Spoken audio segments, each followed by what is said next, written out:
sandwich quickly. We're already late. Yeah, man. Any seeds? Any seeds?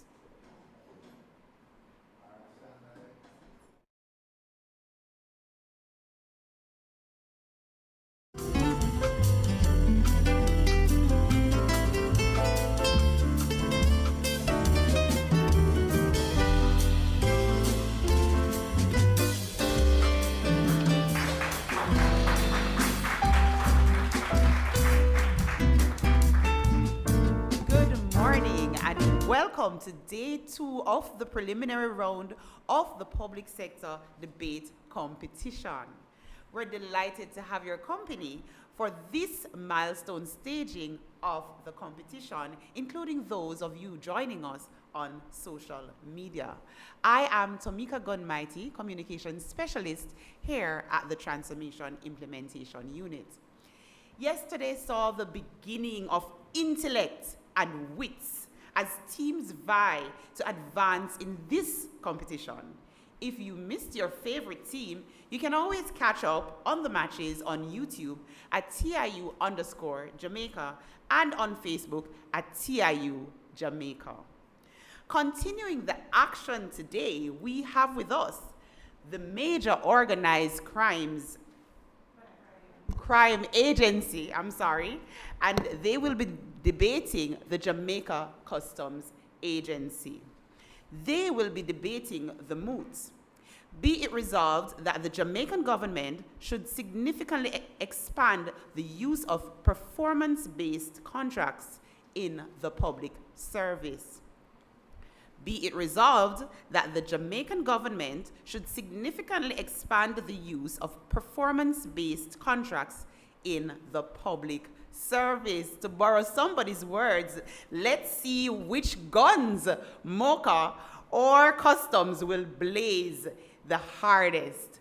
Before we get started, we will ask the teams to introduce themselves, starting with MOCA.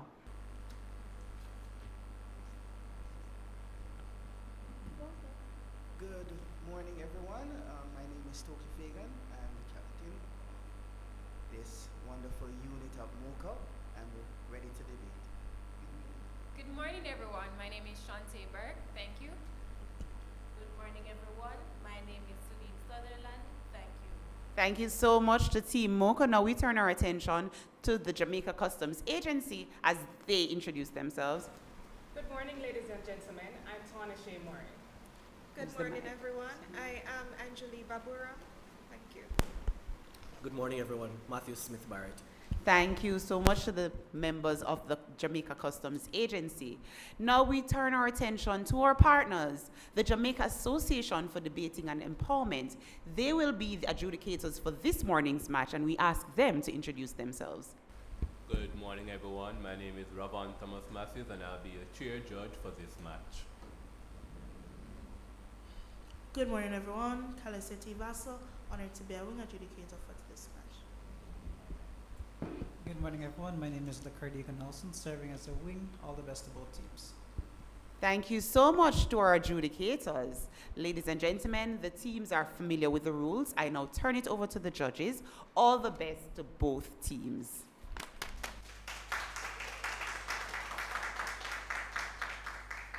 All right, good morning again, teams. I know you're excited. We are as well.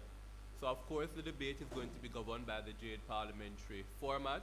And so what this will see is the first speakers debating for 7 minutes, second speakers for 6 minutes, and the third and final speakers, you'll have 5 minutes to present your case. It's important to note that the first and last minute of each speech is considered protected time, in which no points of information will be allowed. You'll hear your time indicators via a bell. So that means that bell means that you've exited your first period of protected time. You've used up 1 minute. The floor is now open to points of information. You're going to hear the bell again. That means that you're in your final minute of your speech and your second period of protected time. At the end of your allocated time, you'll hear the bell ding twice. You go ding ding. That means that you've used up your allocated time, but we give you a 15-second grace period. After that 15-second grace period, you'll hear the bell ding continuously, which means the judges are no longer listening and you should yield the floor. Of course, between the first and second speeches and the second and third speeches, we'll have 2 periods of cross-examination. But I'll tell you a little bit more about that when we get to that part of the debate. All right, with that said, it is my honor and privilege to call to order this first match in this room of Day 2 of the Public Sector Debates 2026. I invite the first speaker from the team in proposition, the major organized crime and anti-corruption agency, to take the stage. Hear, hear.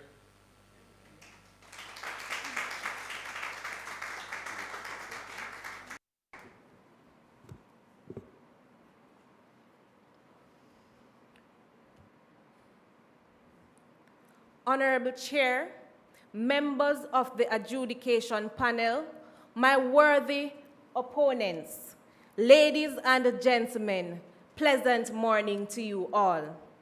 My team and I are today proposing the moot, be it resolved that the government should significantly expand the use of performance-based contracts in public services.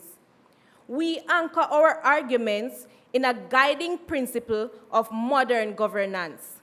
It was John C. Maxwell in his 15 Laws of Growth that said, measurement makes a difference.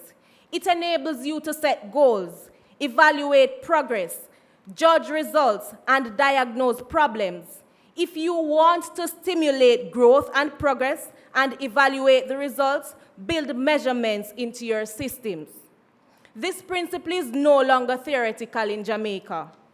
What we propose is not a radical departure, but a logical evolution of reforms already underway in Jamaica and in advanced public services worldwide. It is of utmost importance that we define some key terminologies that are stated in the moot. First, let us define the term performance-based contracts. Performance-based contracts are agreements where pay renewal or benefits are tied to meeting specific measurable targets. It is not defined by how much effort is expended, but what results are achieved. Payment is tied to variable outcomes, timeliness, quality, and measurable delivery, rather than hours worked or inputs consumed. We are also going to define public services. Public services are the ministries, the departments, agencies, and statutory bodies that deliver services to the people of Jamaica. So should public services use way more performance-based contracts?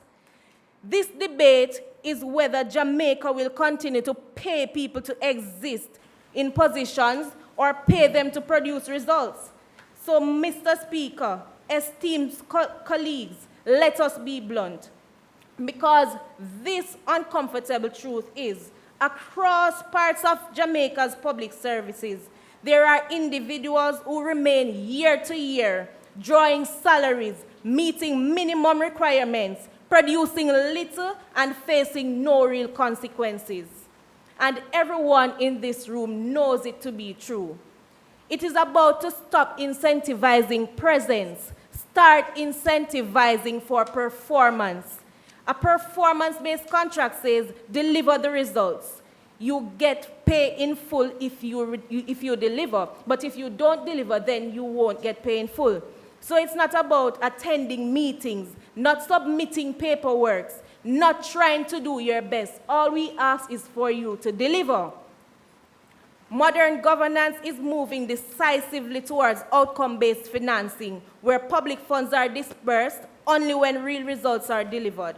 This is not theoretical, it is a global best practice. So let us look at international practices. In the UK, the Ministry of Defense has embedded performance-based contracts into major programs, tying contract payments to equipment availability and reliability. Here at home in Jamaica, we are already on this path. The Contractor and Consultant Performance Evaluation Program, CCPEP, launched in 2023 following Cabinet approval, is explicitly described as the operational arm of performance-based contracting policy. The CCPEP evaluates contractors on timeliness, quality, compliance, and feeds this into future procurement decisions. This is performance-based contracting in practice. Mr. Speaker, Jamaica is not observing from the sidelines. We are already on this path. So expansion is the next logical step. Mr. Speaker, we may ask why accountability. My second speaker will delve more into that. But let me say this. Jamaica continues to face persistent issues such as inefficiency, cost overruns, delayed project delivery, and weak accountability, particularly in procurement and infrastructure. Performance-based contracting offers a practical, realistic-based solution to these ongoing problems, and these issues are reflected annually in the Auditor General's report. Not because Jamaicans lack talent, because we don't lack talent. Comfort does not build countries, accountability does. Mr. Speaker, my opponents may ask, what benefits does PBC offers over more traditional contracts? The lack of evidence due to PBC is usually linked to both contractor performance and payments. What are we implementing is a shift from paying for inputs to paying for outcomes and measurable results. Opposition will tell you that everything cannot be measured. Mr. Speaker, we are proposing that it significantly be expanded to management levels and service delivery units where outputs are measurable. So we are highlighting the processing times, project completions, and budget adherence. Opposition may also tell you that budget cuts are unfair. We are saying that KPIs must be adjusted for fairness. The private sector does it, so government can. If we successfully embed CCP into every public sector project, Jamaica will deliver infrastructure faster, spend taxpayers' money wisely, and build national delivery and reputation. Mr. Speaker, the motion before us today does not seek to dismantle the public service. It seeks to modernize it. It does not discard accountability. It strengthens it. It does not replace public service values. It reinforces them through measurable delivery. Mr. Speaker, the question is not whether Jamaica should adopt performance-based principles. We already have the question. The question is whether we will deepen and expand them. This motion demands consequences for failure, rewards for excellence, value for every dollar spent, not promises, results. Rewards for excellence, not attendance, achievements, not pending, impact. It invites us to move forward with confidence, build a public service that rewards results, ensures value for money, and deliver measurable outcomes to the people of Jamaica. Thank you. And thank you very much. That was the first speaker from Team Mocha, Stokely-Fagan. At this point, Sadiq Sutherland, Sadine Sutherland. Thank you very much, Sadine Sutherland. And so, ladies and gentlemen, we invite the first speaker from the team in opposition, Jamaica Customs Agency.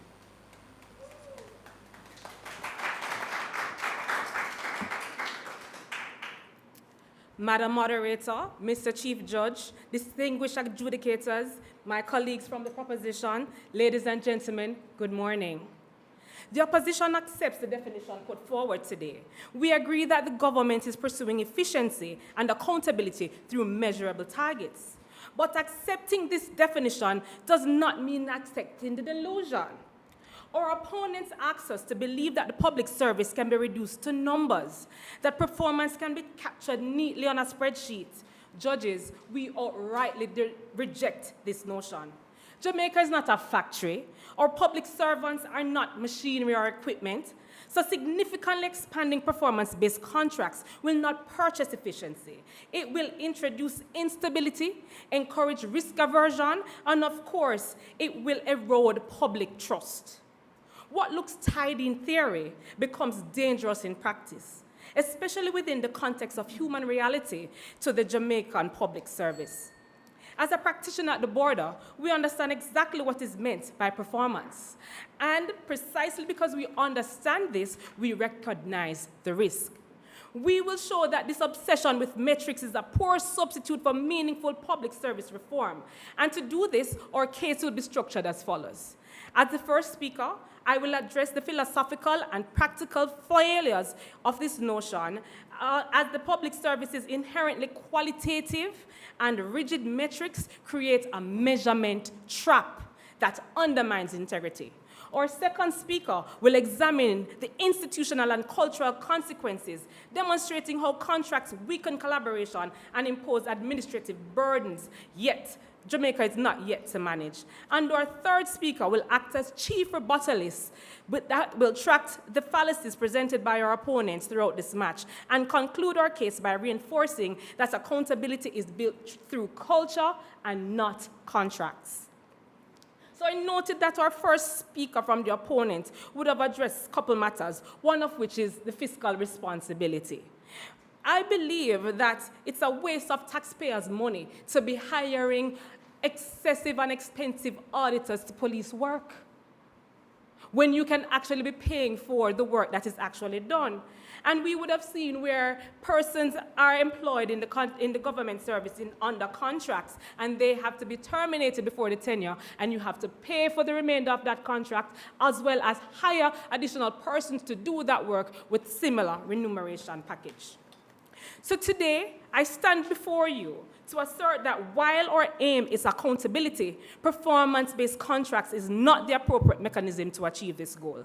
These contracts come with hefty administrative costs, create cultural divides, and pose significant risk to public sector entities responsible for national security, health, education, tourism, entertainment, etc. Instead of advocating for performance-based contracts, the public sector should be focused on sharing purpose and professionalism rather than rigid, narrow matrices that can easily be manipulated.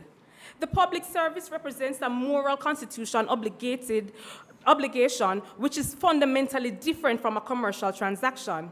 In various ministries, departments, and agencies, performance transcends the simple speed and quantitative measures. Critical dimensions such as national security, outcome quality, and integrity cannot be effectively assessed through performance matrices. It is widely understood that performance-based contracts game the system, and this is a common occurrence. When output is tied to contractual targets, individuals are naturally inclined to put on blinkers with the sole focus of meeting the target, while little or no regard is made for long-term consequences.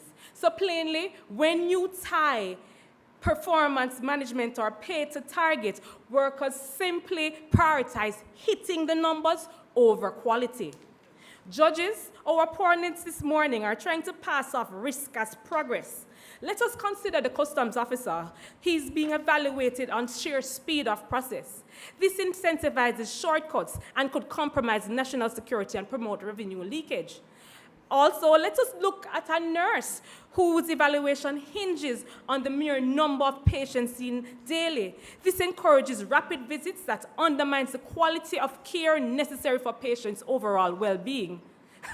If a police officer ought to be caught, had that quota for traffic tickets or arrest, I know you get my drift. This proves to significantly expand PBC, does not augur well for the public sector, who should be serving Jamaica, as the Jamaica Customs motto notes, country above self. And this should be the aim of public sector employees. Thus, dangling that carrot in front of them will only augur well for self-interest over public interest. Moreover, Jamaica is currently navigating the recovery from the significant external shock of what is Hurricane Melissa and faces challenges from the rising global conflicts. Inflexible contracts inadequately serve the public sector that must adapt to emerging crises and responsibilities, thus extending beyond predefined KPIs. Whilst accountability and effective job execution is important, we cannot solely rely on performance-based contracts to ensure success and ignore the second consequences such as quality, staff morale, and continuity of the workforce. Allow me to posit two alternatives to performance-based contracts. Improved governance. Simply ensuring that people managers are doing their jobs, helping employees to reach their full potential with the provision of resources needed for tasks and to enhance effectiveness and adaptability. This will not only address the limitations of performance-based contracts, but also promotes a culture of adaptability, accountability, collaboration, and continuous important. Ultimately, better governance leads to improved public service delivery and better outcomes for the community we serve. Secondly, the implementation of performance evaluation that considers qualitative assessment alongside quantitative outputs that reflects an employee's comprehensive impact in their roles. By adopting these alternatives, we can create a more responsive, ethical, and effective public service that prioritizes quality, integrity, and shared purpose, ultimately serving our communities and the nation as a whole. I thank you. And thank you very much. Now, the first speaker from the Jamaica Customs Agency. Ladies and gentlemen, we are now at the cross-examination period of debate. In this segment, we will see the teams posing questions to each other. We will start first with opposition, posing 3 questions to the team in proposition. Each question will last no more than 10 seconds, and each answer will last no more than 45 seconds. It's important to note that for the team who's asking the question, only one person on the team may do so at a time. However, for the team answering the question, the entire team can chime in to present the most robust and substantive answer. After the questions from the Jamaica Customs have been asked and answered, we'll invite MOCA to do the same. With the rules out of the way, ladies and gentlemen, we now invite the Jamaica Customs Agency to field their first question.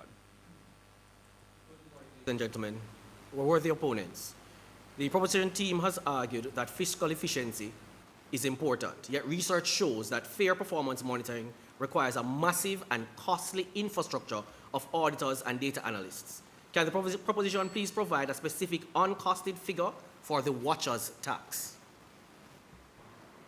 Well, there may be initial administrative costs, but over time the system can reduce waste, inefficiency, and underperformance, which are far more expensive. Improved productivity and accountability can lead to better use of taxpayer funds. We don't want to be penny wise and pound foolish.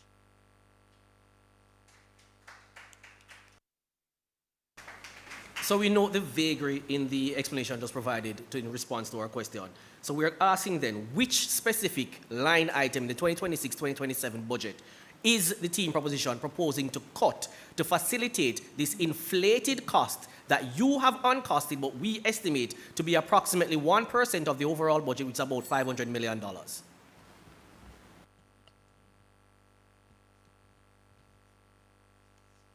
No, you're expressing a budgetary thought that has not yet been established.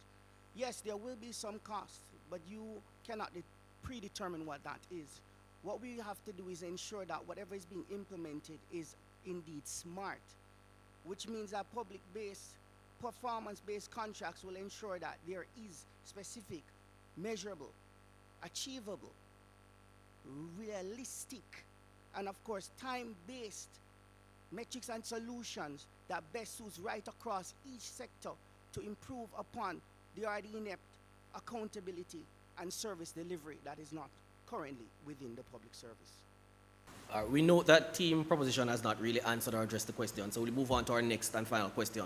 How will the proposition team prevent the metric gaming, where the public servant only focuses on the tasks that pay them and neglect all the other long-term quantitative and qualitative duties, simply focusing on those that get the bills paid for themselves?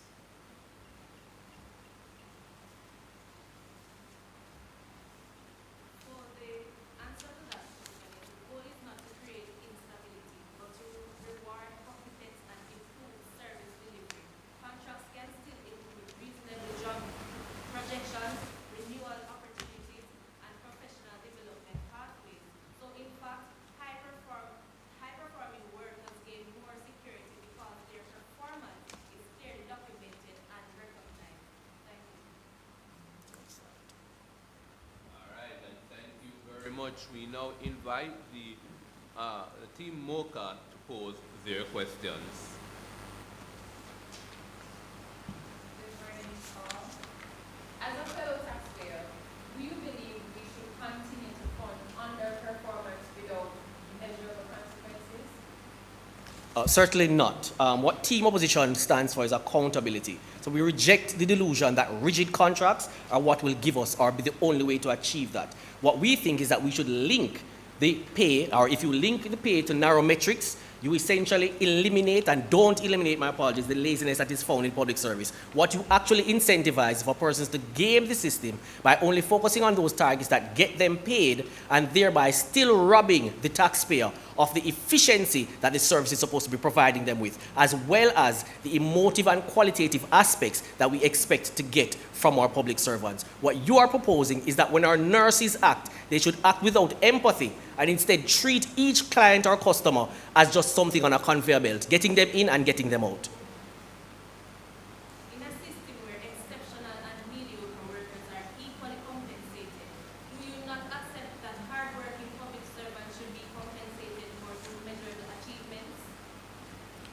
Again, we want to point out that the proposal from the team proposition of using performance-based contracts to achieve that will not realize the goals that you are seeking to achieve. We are not saying that those who are performing higher should not be better compensated, but we already have a structure for that. We have, through our performance-based management accountability systems, incentives where individuals are paid their increments based on performance. You don't need a performance-based contract which removes a person's tenure, which will then have them only focusing on the things that meet those targets to get them that additional incentive, and ignoring all other soft targets that are also essential to the public service. Question.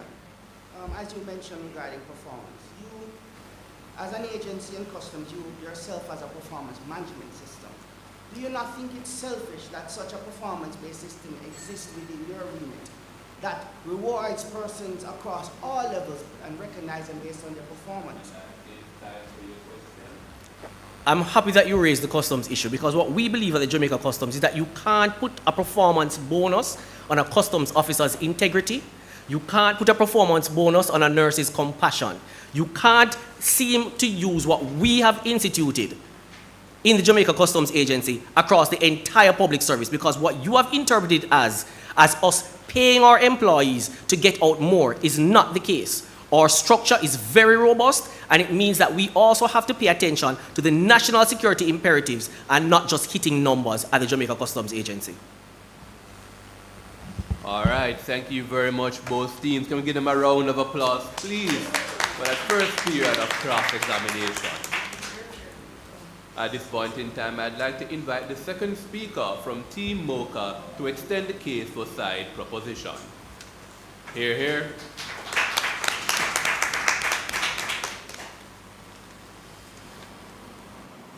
Good morning, everyone. Do you agree that taxpayers deserve measurable returns on public spending? Think on these things. Your hard-earning taxpaying money? Honorable judges, respected opponents, and fellow speakers, I stand firm in support of the motion that the Jamaican government should significantly expand the use of performance-based contracts in the public service. PBC is an agreement where evaluations are tied to results, outcomes, rather than just completing tasks, right, or following procedures. PBC is something that you should consider. Think about your hard-earning paying taxpayer money.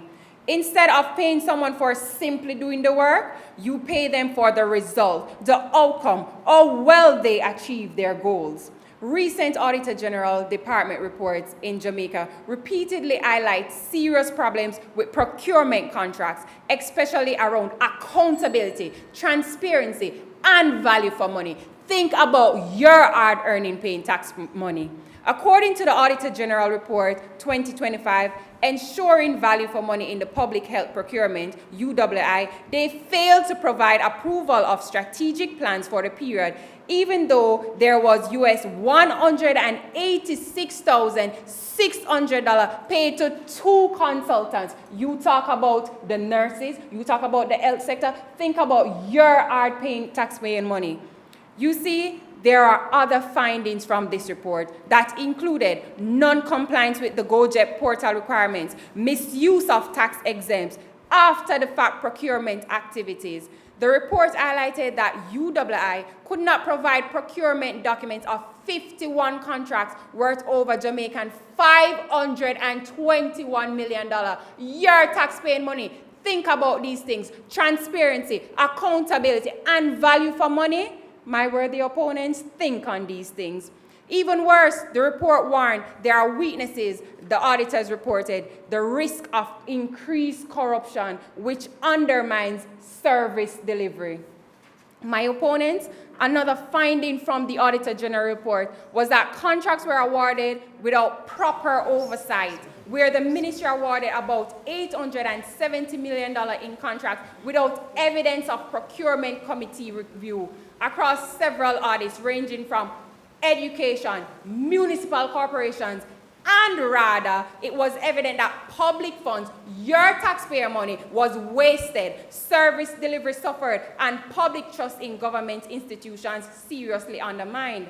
Mr. Chair, just by the very nature of these findings alone from the Auditor General report, it is a cry from the Jamaican people that expanding PBC is necessary. Mr. Chair, it is this very reason, lack of accountability, transparency, and value for money within the public service, along with the insufficient mechanisms, we need to expand PBC. Significantly expanding PBC will not only improve efficiency or accountability, but it will ensure that your taxpayer money, my taxpayer money, our taxpayer money produces real results. Having PBC significantly expanded will not only see a contractor being contracted just to fix the potholes, just to square out the holes, or throw some tar in the road. Think about your taxpayer money. We haven't gotten a pay increase. And think about your taxpayer money, your monthly salary. Think about front-end parts. You drive on the road, your car is damaged. You have to constantly buy front-end parts. Think about your taxpayer money. We need to hold them accountable. Mr. Chair, historically, not at this moment, thank you, historically, contractors in Jamaica could deliver poor work, miss deadlines, and still receive future contracts. Mr. Chair, in articles written in the Jamaican Information Service and the Jamaica Observer, August 2019, even our own Honorable Prime Minister, Mr. Andrew Holness himself, admitted that contractors often fail to complete work on time, yet remain in the system. What are we paying them for?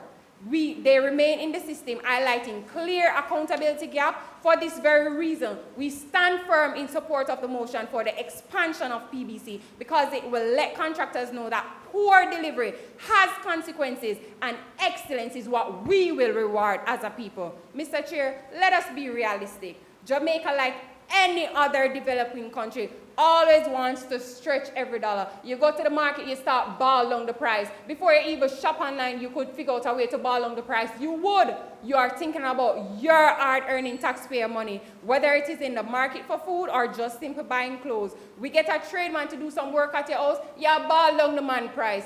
Think about that. Are you paying him just to pay him? You want results. You want results. You may ask, how is this relevant to expanding PBC? But it is everything. It is relevant and everything. We simply talk about efficiency and value for money. Mr. Speaker, if we cannot verify $500 million in contracts, the issue is not effort. It is lack of performance and accountability. Think on these things. Think about your salary and think about your hard-earning taxpayer money. Thank you.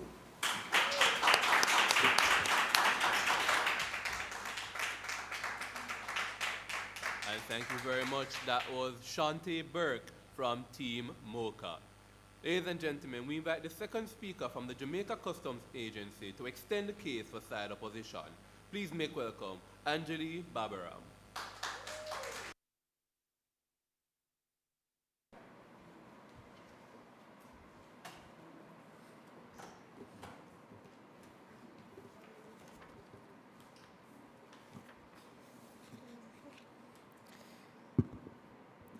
Honorable judges, ladies and gentlemen, as both teams are debating two different interpretations of the moot, while we accept their definition, They presented their interpretation much differently, and we believe it is flawed and not in the spirit of the Moot. Let's take a look at what the second speaker spoke at length about: saving taxpayer dollars. However, they have ignored the cost of the watchmen. To fairly manage thousands of performance-based contracts, the government must hire a massive, expensive bureaucracy of auditors and data analysts. Madam Moderator, you do not save money by spending it on a complex system of checking work instead of doing work. They are trading a service delivery problem for an administrative nightmare. The second speaker also touched on the point of accountability, the KPI argument. Now, this suggests that the KPIs create transparency. We call this the accountability theater. When pay is tied to a specific number, people stop working for the public and start working for the metric. They will game the system, cherry-picking easy cases and ignoring difficult ones just to ensure their spreadsheet stays green while the actual quality of service remains red. Another thing that the proposition touched on, they claim that these contracts fosters innovation. This is a fundamental misunderstanding of human psychology. When your salary depends on hitting a rigid target, you don't take risk. You stick to the safest, most boring path possible to ensure that you don't fail. PBCs don't spark innovation. They institutionalize risk aversion. Now let's get to the meat of the matter. First up, the debt of collaboration. Let's look at performance-based contracts that create silos. To transform Jamaica, we need whole-of-government cooperation. PBCs encourage officers to hoard resources and information to ensure their specific targets are met, rather than helping a sister unit, division, or even an agency. This would lead to the cannibalization effect within the public sector, an all-for-oneself mentality rather than working towards the greater good through sacrifice. Thank you, but not at this time. Modern governance in Jamaica, especially regarding national security, productivity, and economic growth, requires what we call joined-up government. Issues like border security or climate resilience cannot be solved by one agency alone. The PBC flaw is that they typically measure the outputs of a specific individual or unit.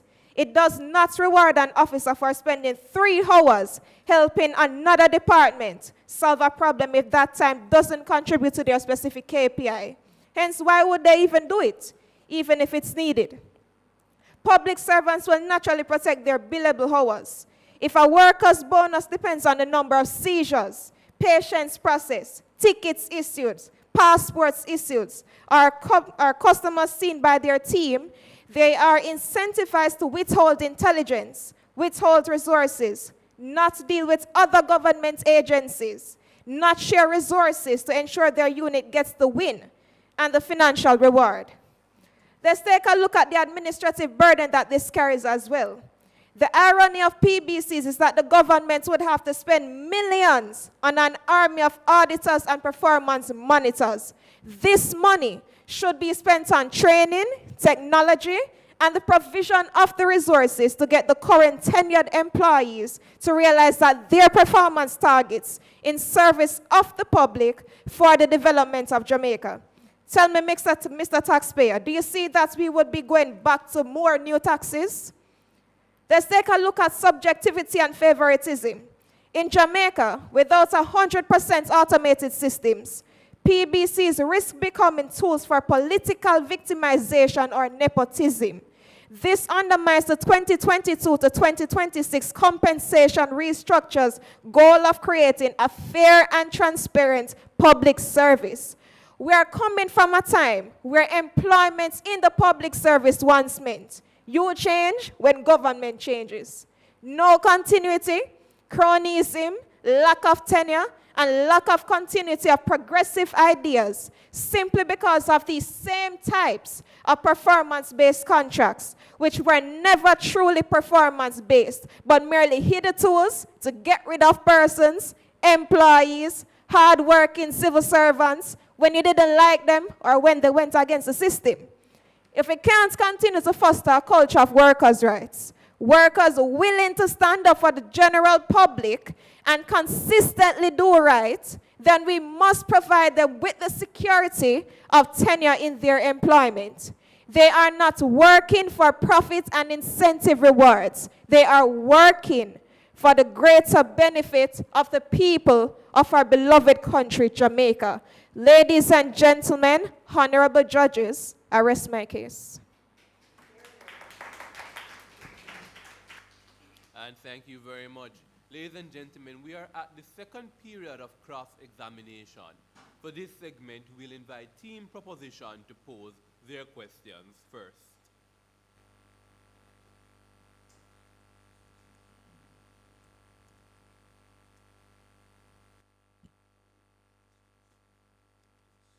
Question, my opponent. Are you here? Oh, sorry. How can Vision 2030 be realized when accountability and performance in service delivery in the public service has been so inept? What Team Proposition proposes is that we cannot achieve our national goal, Vision 2030, by operating without performance-based contracts. And we are saying that our national goal actually relies on a joint-up government approach of interagency collaboration. So if an officer's pay is tied directly to their strict and specific performance-based targets, they will not consider sacrificing their own targets for the betterment of the national development, but merely continue to tick their individual checkbox, hoarding resources for their sole organization and not assisting others to the overall holistic benefit of Jamaica. You made mention of a rigid, you keep making mention of rigid metrics. The principle of performance-based contracts is about making sure that the measurables are realistic. So why do you still emphasize on something with rigidity when that is not the principle of the actual method? It's because we understand what the gaming effect is in performance-based contracts. We note that for individuals to have those non-rigid structures that you speak of, you would have to have key performance indicators voluming in the numbers of 40 plus. Nobody can hit 40 key performance indicators, and that will also prevent the risk-taking that individuals in the public service need to engage in for greater efficiency to be realized. So yes, for you to operate under your system, rigid KPIs are what will be needed, and that's all the officers will be focused on.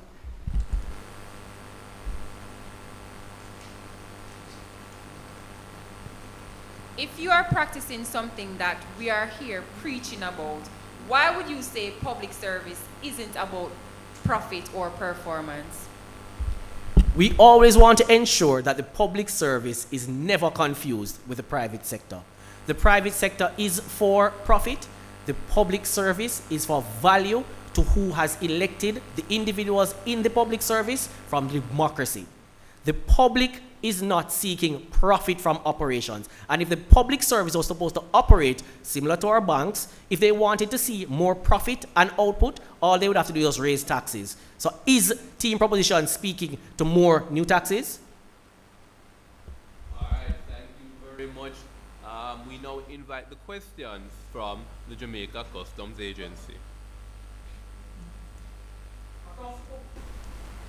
Across the public service, where performance is not just measured by itemized outputs. For an organization like the Jamaica Customs Agency, how would you propose they institute performance-based contracts for border security? For border security, it comes down to the metrics of organizational goals and strategic objectives that are laid out. For border security, looking at what is coming into our borders and our ports, whether through, so you'd have to have a reasonable measurement as to all those deliverables that are passing through Jamaica's borders, personnel, cargoes, all of these things, how they are cleared, how they are checked. I know several instances of where you would have put certain measures in place to better effect these, so your KPIs can also be met. So then, my worthy proposition team, how do you propose to prevent the perverse incentive of an officer rushing inspections by bypassing protocols just to hit a clearance and volume target bonus? Remember that performance-based contracts is complementary to the oversight that already exists. That is why you'd have supervisors and all personnel tied within their performance of how they execute their duties. So if I'm a supervisor, I understand the execution of my duties is to ensure that what is being done is to the quality and essential safety of our nation. So if it's just as you propose, that means you're saying that where you exist, there might be a free-for-all or a laissez-faire kind of approach. Yeah, that definitely doesn't occur. So the final question then is that you have just admitted that there will be the need for a watcher's tax. What is the total administrative cost of this significant increase in performance-based contracts being administered in the public service to the taxpayer of Jamaica? Please give us a response. What you call a watcher's tax is simply as you would have put it yourself that exists. Performance management mechanisms. You have one in place called Cascade that also watches not only what you have as an output, but that the output is measurable to your strategic goals. And as you have always reported, even recently in the World Customs Organization, that you would have met and exceeded, 99% of your employees have exceeded the satisfactory level based on what you've already put in place. So the only logical next step is to ensure that performance-based contracts is acceptable. All right, thank you very much. That, ladies and gentlemen, concludes the second period of cross-examination. At this point in time, only two speakers remain in the debate. Those are the reply speakers from either team. Their job is to convince the judges why their team has won this debate. To aid them in that pursuit, we'll provide them with a 1-minute break so they can finish putting the touches on their reply speeches. That 1-minute break starts now.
Customs Agency Matthew Smith Barrett to conclude this debate for team opposition.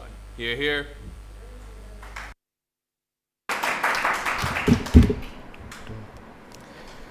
Madam Speaker and Honorable Judges, I note that the first speaker from the team proposition confused, mixed and intertwined performance-based contracts in the public service with the public sector, confusing employment contracts that the Moot was clearly speaking to versus procurement contracts, which we already note already are performance-based because no dollar can be spent unless, according to the FAA Act, the services have been satisfactorily received or rendered, or the goods have been satisfactorily received. So we apologize for your misinterpretation, my worthy opponents. We also note that they have not identified what this significant increase amounts to. Is it 5%, 10%? Are we doubling performance-based contracts and putting all public servants on performance-based contracts? What would that cost? Because we estimate from your proposal that at the lowest ebb, at least an additional $50 billion in new taxes will be called on from our taxpayers. So do I hear more new taxes? Now let me rebut the argument that they put about value for money. Value in government is not profit, it is resilience. Performance-based contracts make the public sector fragile and risk-averse. In India, there was a time when there was a snake infestation in a village, and it affected their health, security, and the region's overall productivity. The Indian government decided that they would incentivize the villagers by paying them 50 rand to catch the snakes and bring them in. So, of course, the villagers were excited. They were catching the snakes, bringing it in, collecting handsomely. But after a while, snakes started to deplete in their population. And of course, the reward started to also go down. So what was incentivized because of that performance-based contract? Well, the villagers started to farm snakes, had their own snake farms, and every time them broke, them just carrying some more snakes and collect handsomely from that performance-based metric. So now imagine, you put our police officers, nurses, or doctors on those types of performance-based contracts. What you'd be incentivizing is not a reduction in crime, but them actually fostering crime so that they can fight crime to earn performance-based incentives from those contracts. Imagine what they would incentivize in our healthcare system, education, and all other areas. You spoke about roads. All it would incentivize the National Works Agency to do is to mash up a road, then go fix it. Mash up a next road, go fix it again. And they would have met their target, 100 roads fixed in the year. But only 50 roads did mash up initially. But them get them bonus. The proposition claimed that performance-based contracts are going to drive innovation and incentivize workers to create solutions to reach their goals. But it ignores a fundamental law of human behavior, and that is fear kills creativity. What they propose is to stifle public servants into not trying new methods because they fear minor failures. And those failures are so severe that it could result in a pay cut or termination of your contract. And in the words of Damian Crawford, I'd rather take a haircut than a pay cut, though I don't really have a choice in that matter. On the performance-based contracts, failure isn't a learning moment, it is a financial penalty for a breach of contract under rigid terms. So when your mortgage, your child's school fee, your career advancement is tied to hitting that rigid 2026 KPI, you will never take that creative risk. And what you will do is stifle the Jamaican public that should be benefiting from that innovation. The proposition spoke of the Prime Minister's pronouncements and his budget warnings about wages must be linked to productivity, and we agree. Our stance protects fiscal stability. The proposition is proposing a massive uncosted expansion of administrative oversight. We spoke about the Watchers tax. To monitor these contracts fairly, you need a multi-billion-dollar infrastructure of auditors and data systems that we currently do not have. Esteemed judges and proposition, you pointed to the success rate in the private sector of performance-based contracts. But we in the public service are not just tax collectors. We are protecting our borders, we're fighting crime, we're administering justice, and we're offering poor relief. We are not just hitting metrics and goals on the ground. Thank you.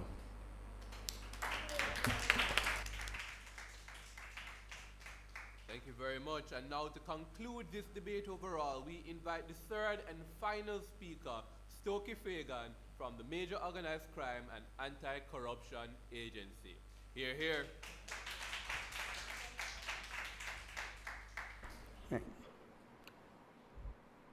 Mr. Speaker, honorable adjudicators, my opponents, ladies and gentlemen, as the third speaker, my duty is quite clear. Crystallize this debate and, of course, rebut the opposition, and prove beyond a doubt that expanding performance-based contracts in Jamaican public service is not only practical, but necessary for national progress. Today, our first speaker has established principles of measurable performance drives better service delivery. And my second speaker has emphasized that the public deserves far more for the money that is being spent.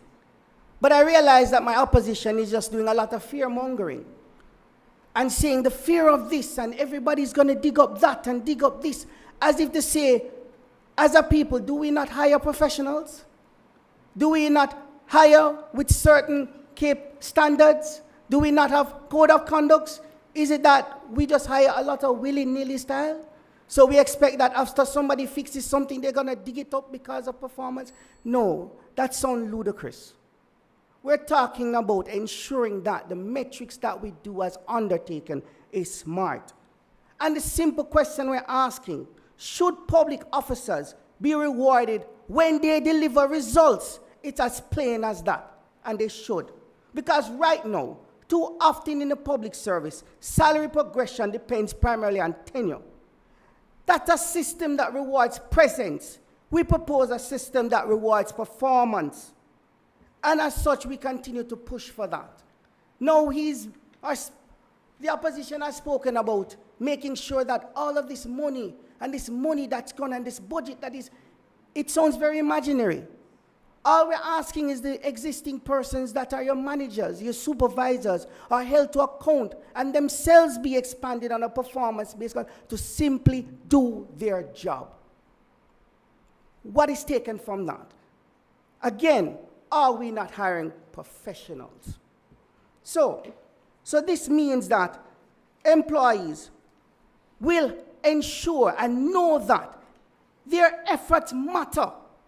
Because if I am being compensated based on my performance, I know my effort matters. That means morale rises, it does not fall. So why we ask about this practical demonstration of the PBC? We have already established that it's a part of government consultants, contracted officers, and so forth. But we're simply saying what we have now, let's expand what already exists. Let's expand what already exists. Because this is management. So what are we offering? What are we proposing? The opposition is just offering fear. Well, we propose reform. The opposition protects an outdated culture. We offer a culture where service matters. The opposition says, improve governance. Do all these things, but that's the same old argument some of us have been hearing for decades. So it's the existing model. And what is so efficient about it? When our citizens still complain about delay, inefficiencies, and bureaucracy, which is why before many of our citizens even attend some government institutions to conduct business, their first thought is, where can I get a link to help me through this process? So please don't deceive us from the reality of our existence. Mr. Speaker, in closing, the public service exists to serve the public. When service improves, the nation benefits. When excellence is rewarded, standards rise. When accountability becomes normal, trust grows. Performance-based contracts are not punishment. They are professionalism, they are fairness, they are modernization, and for Jamaica, they are long overdue.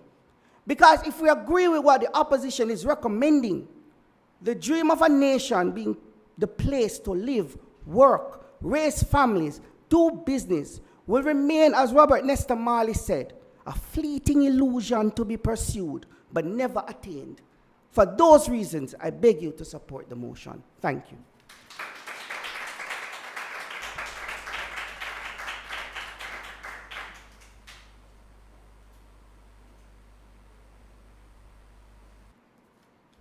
Well, I neither want a haircut nor a pay cut. Which one of our teams or guns blazed the hardest? Was it the Major Organized Crime and Anti-Corruption Agency or the Jamaica Customs Agency? Debating the Moot, be it resolved that the Jamaican government should significantly expand the use of performance-based contracts in the public service. Ladies and gentlemen, give our teams another round of applause. They have made their arguments, and now it's up to the judges. We will take a short break while they will go ahead and adjudicate, and we'll be back in a few minutes with the results. Thank you. Please stay tuned.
talk in our mic.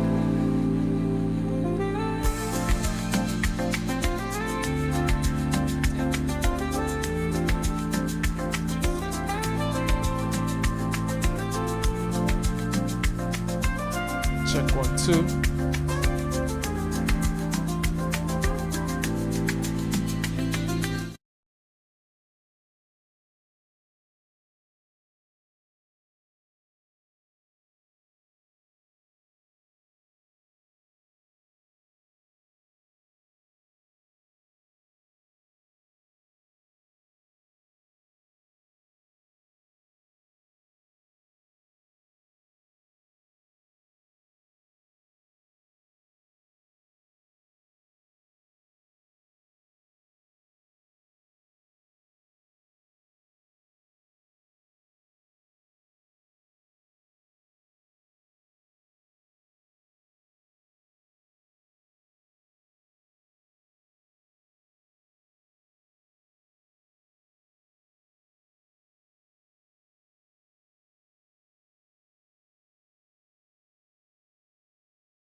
Ladies and gentlemen, the debate before us questioned whether or not the government of Jamaica should significantly expand performance-based contracts in the public service.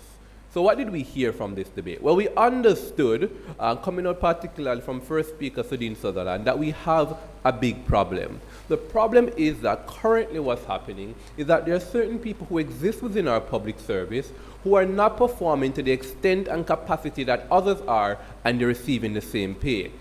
That is unfair, she contends. She contends that what will solve for this problem, solve for greater innovation in the public sector, is if we were to integrate and push forward to a greater extent this idea of a performance-based contract.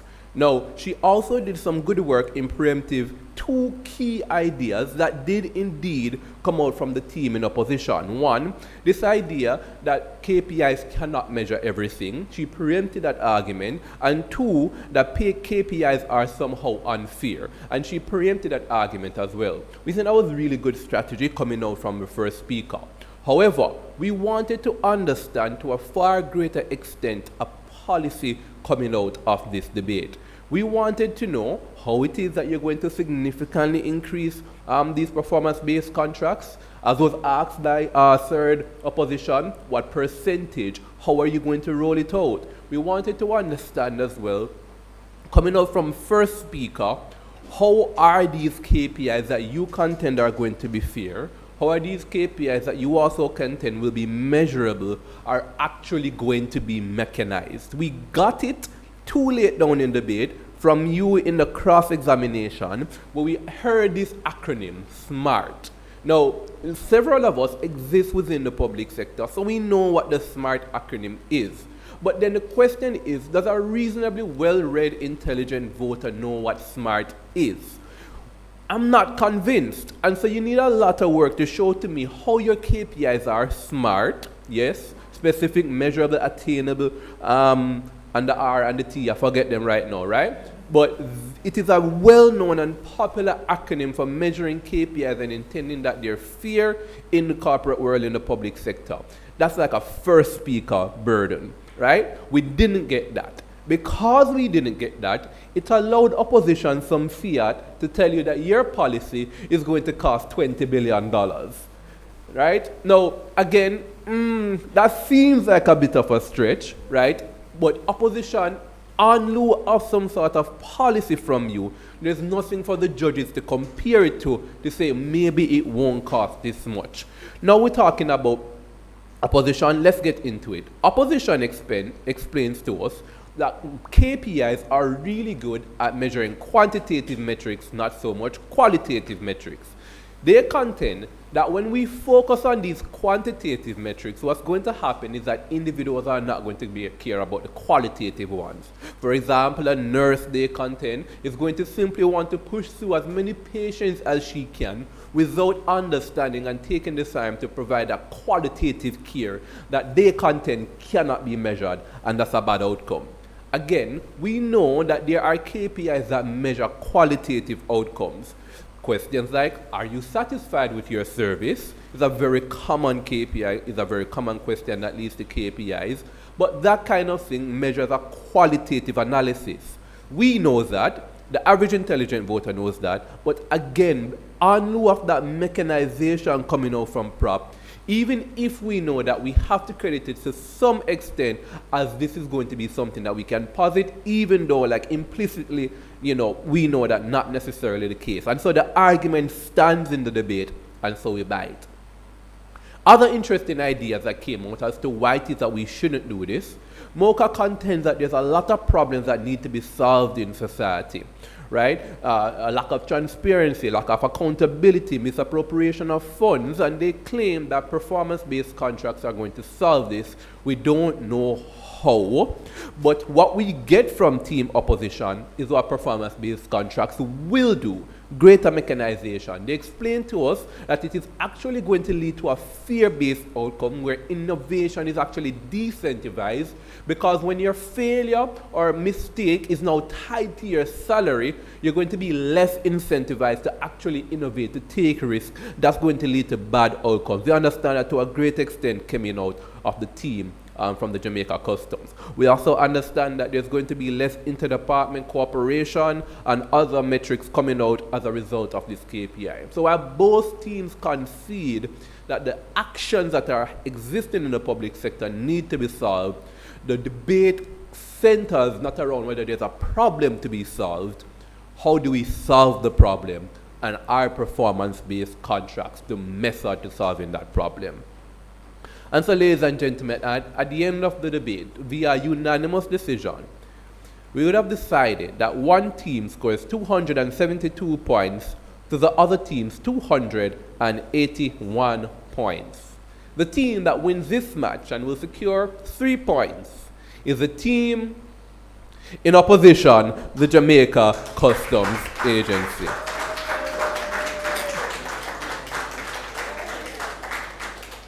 Congratulations to the Jamaica Customs Agency. Well played to Team Mocha. We'll see you in the next preliminary round. The best debater from this match is also from the Jamaica Customs Agency, and that is the second speaker, Matthew Smith Barrett. Third speaker, rather, Matthew Smith Barrett. All right, ladies and gentlemen, that concludes this match in this stage of the public sector debate competition. Join us in a few where we will have match number 2 of day 2. Until then.